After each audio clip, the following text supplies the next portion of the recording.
兼症，兼有胸胁胀满、咳死隐痛、面赤生热、口干欲饮，舌苔脉象出现湿红苔、薄黄腻或者黄腻苔、脉滑数。那兼有什么症呢？我们说兼有肺热症。简单的说，这是兼有肺热的表现。肺热除了咳嗽、咳痰之外，胸胁胀满、咳死隐痛。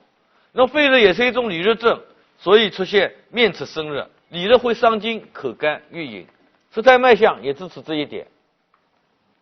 舌苔薄黄腻，舌质红，脉滑而数。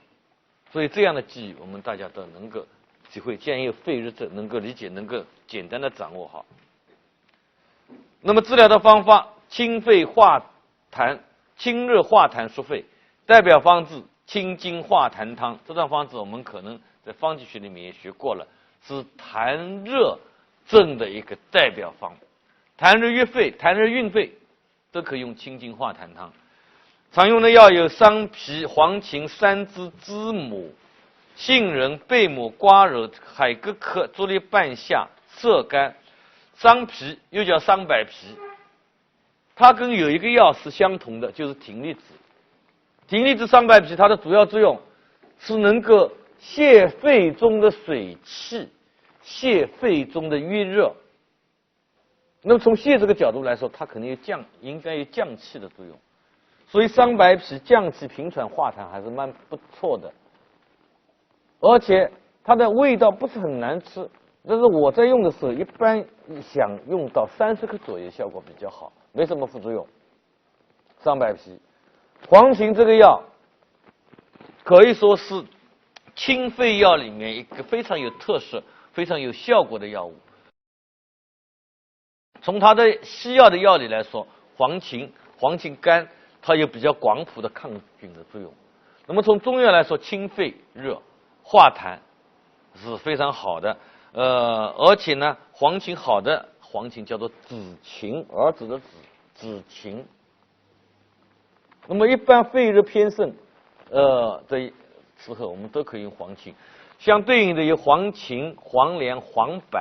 黄芩是治疗上焦的热的，黄连是治疗中焦的，黄柏是治疗下焦的。还有一个少三栀，三栀呢是清泻三焦的湿热的。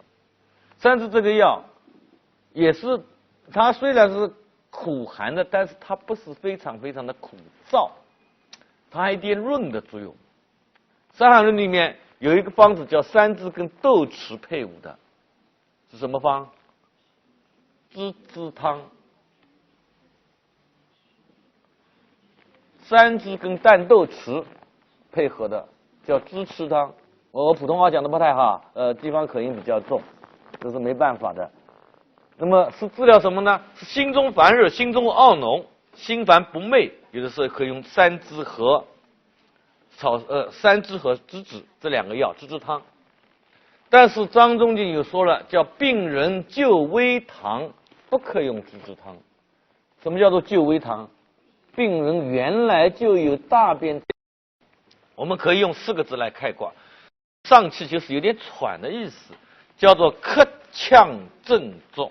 咳的时候有点呛，咳呛症作。咳嗽的时候有呛的感觉，咳呛症作。那么痰的特点呢？痰少难卡。8个字可以基本上把它的临床特点概括出来。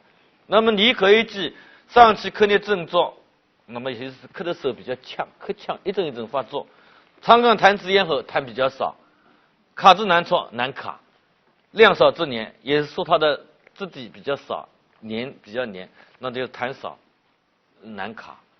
也就是说，从这个症的特点来说，它的病理因素主要是火，而不是痰，所以兼有的症状是一种肝火肺热症。咳的时候面赤口苦咽干，胸胁疼痛口苦然后咳的时候还有隐痛，胸胁胀痛还有隐痛，症状随形局波动而变化。那么就是说，从这里来说，咳时面赤它是一种肺热的表现，口苦咽干。那口苦和咽干连起的，特别是口苦，这个病人这个肯定是有一个少阳的胆热上犯的意思在里面。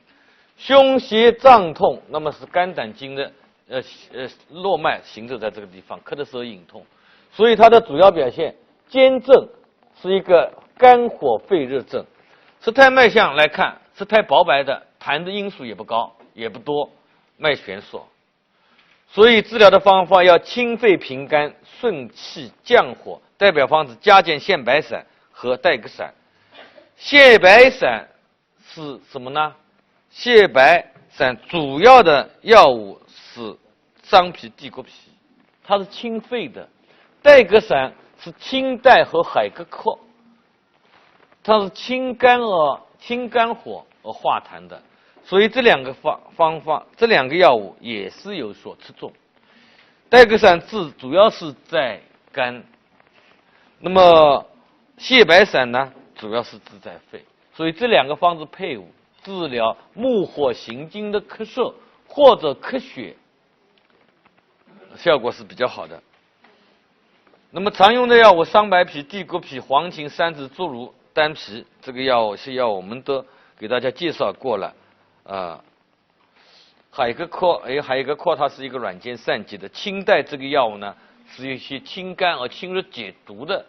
那么清代里面有些提取物现在还在治疗一些恶性肿瘤，也在使用。常用的加减我们看一下，如果说有胸闷、气逆，那么肺气郁刺的，加瓜蒌、止咳、桔梗、悬浮花。这里面止咳和桔梗的配伍，我们说它是一升一降，调畅胸中气机。那么悬浮花它是降气的，叫做诸花俱生，悬浮独降悬浮带着汤也是这个意思。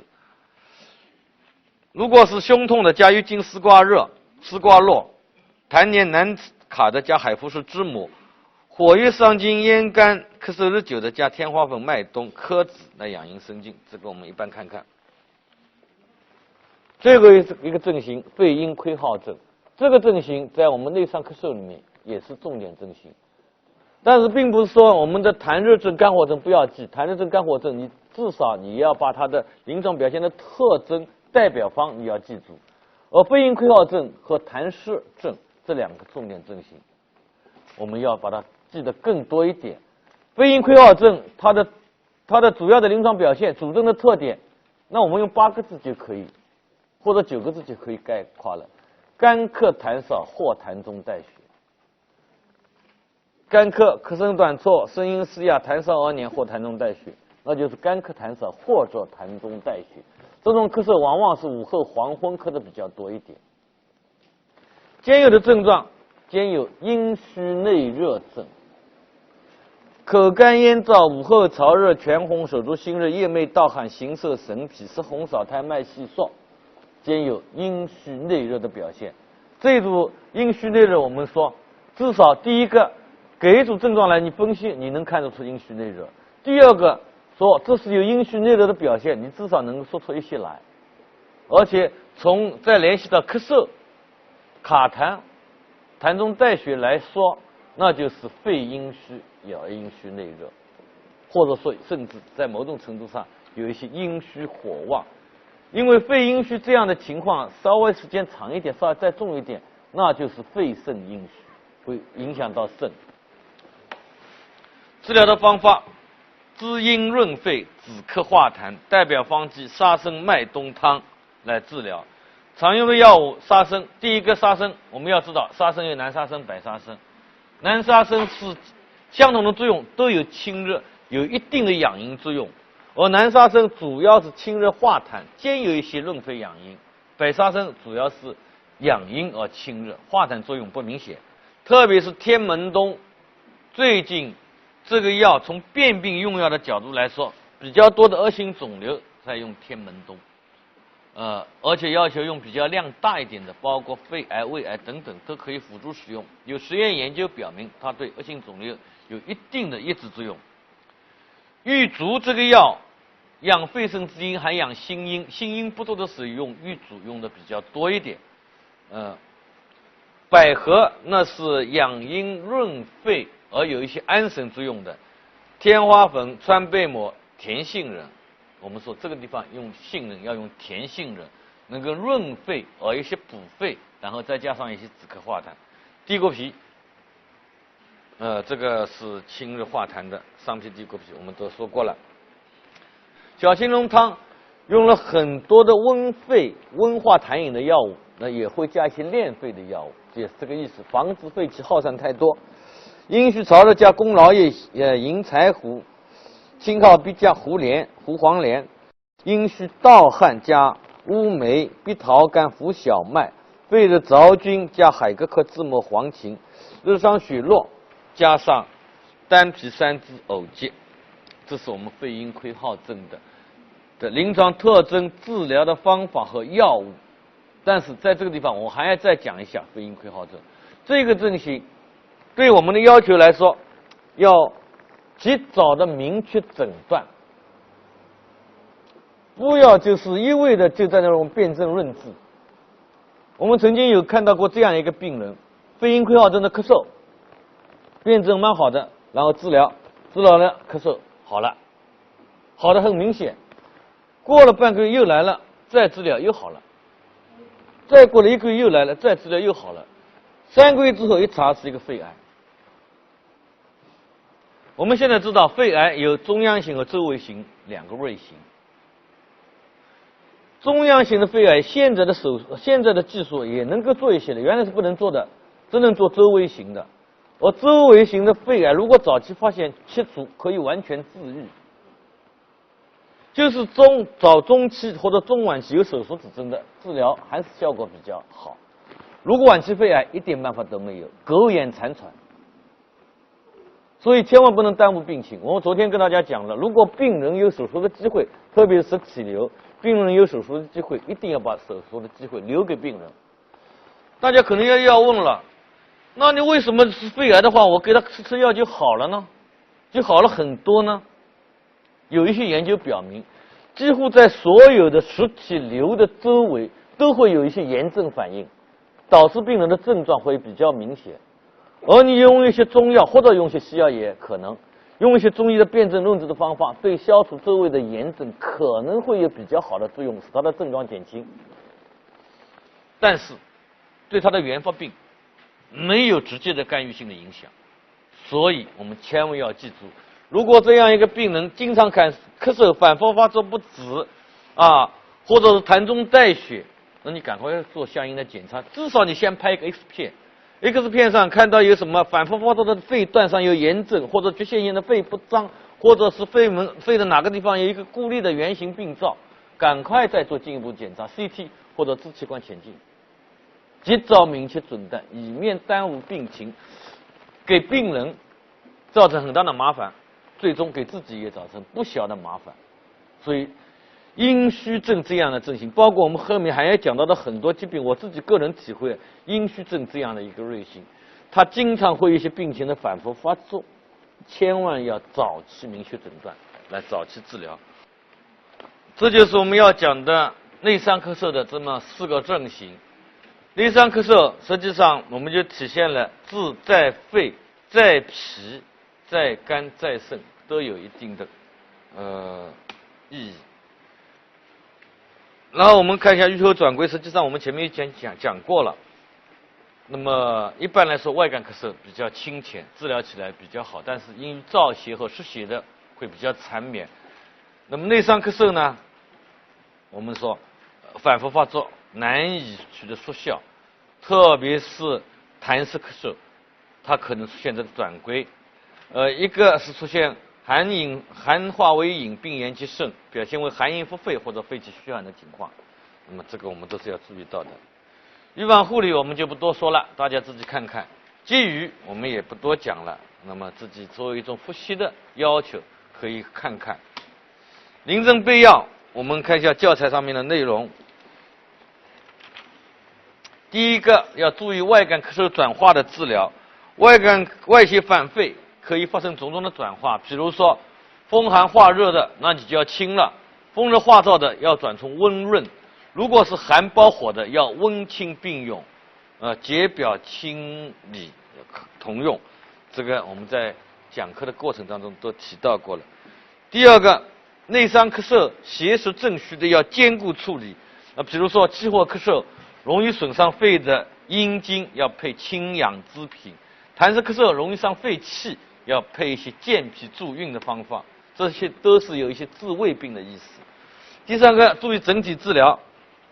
那么要注意治肺、治肝、治脾、治肾。实际上我们在前面已经说过了。那么还要注意外感咳嗽和内伤咳嗽的关系，这个我们都一般了解。我们要请大家注意的是叫治疗禁忌。治疗禁忌，我们说外感咳嗽忌恋湿流血，应该因势利导，邪去则正安。就是外感咳嗽大部分是由于风寒湿或者风寒、风热或者是有风燥这些致病的因素困厄在肺胃，属于邪实，所以我们驱邪为主，不要用收敛的方法，不要用补的方法、补湿的方法，以免流血，血流不去，甚至可以加重病情，使病从外感变成内伤。而内伤咳嗽呢，它往往有肺脾肾不足这样的因素，有正虚的因素在这里面，要防止过于宣散而伤正，不要过于用宣散的药物。所以请大家在教材上，外感咳嗽把恋湿两个字圈一个重点符号，内伤咳嗽把宣散两个字圈一个重点符号，这都是治疗禁忌里面比较重要的。然后注意审症求因，不要见咳止咳。那么一般来说，咳嗽它是人体驱邪的一种反应，我们要看看到底是什么原因，不要单纯止咳。一般来说，咳嗽的轻重可以反映病情的轻重，但是也有例外的。那么还是第六个，还有一个治上、治下、治中的分别，也就是说，实际上是一个咳嗽除了治肺之外，还有肝、脾、肾的整体疗法。这就是我们咳嗽的所有的内容。那么，所以请大家掌握的内容是要把咳嗽的严格的一些重要的内容，比如说《内经》里面有关跟肺有关、跟五脏有关的内容，张景岳有关外感内伤的分类，以及咳嗽有哪些病因，病机要点有哪几条，